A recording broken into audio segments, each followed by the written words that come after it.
Hey everyone, today we get to finish our abstract art project, which I am super excited about.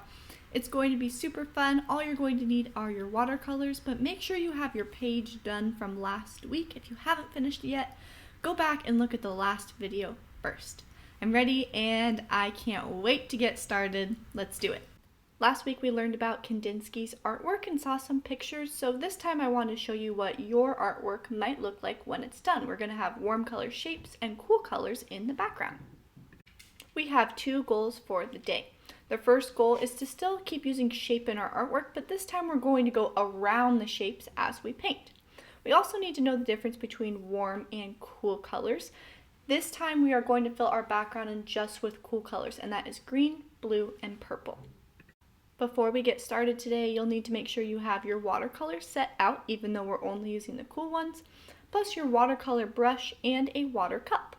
If you happen to have just finished last week's project, you didn't do it last week, maybe you just did it and you're going to go ahead and do it right back to back, make sure that last week's project is fully dry first before you start, or otherwise our background colors are going to mix with our warm colors and it will kind of turn brown. So if your page is dry, you are ready to go. If your page is still drying from last week, go ahead and wait until it's fully dry. You could even use a hairdryer on it if you want to start right away. When you get last week's project out, you might notice that some of your colors mixed together, or you kind of have some ripples in your paper from the water. That is totally okay. Don't worry too much about it.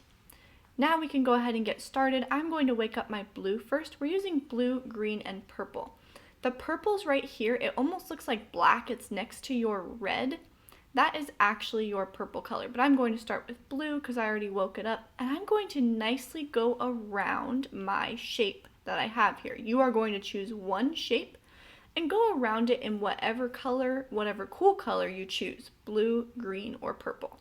You might also notice that I'm kind of swirling my paintbrush around. I'm not doing perfectly straight lines, I'm kind of doing bubbles. That is going to help our texture look different.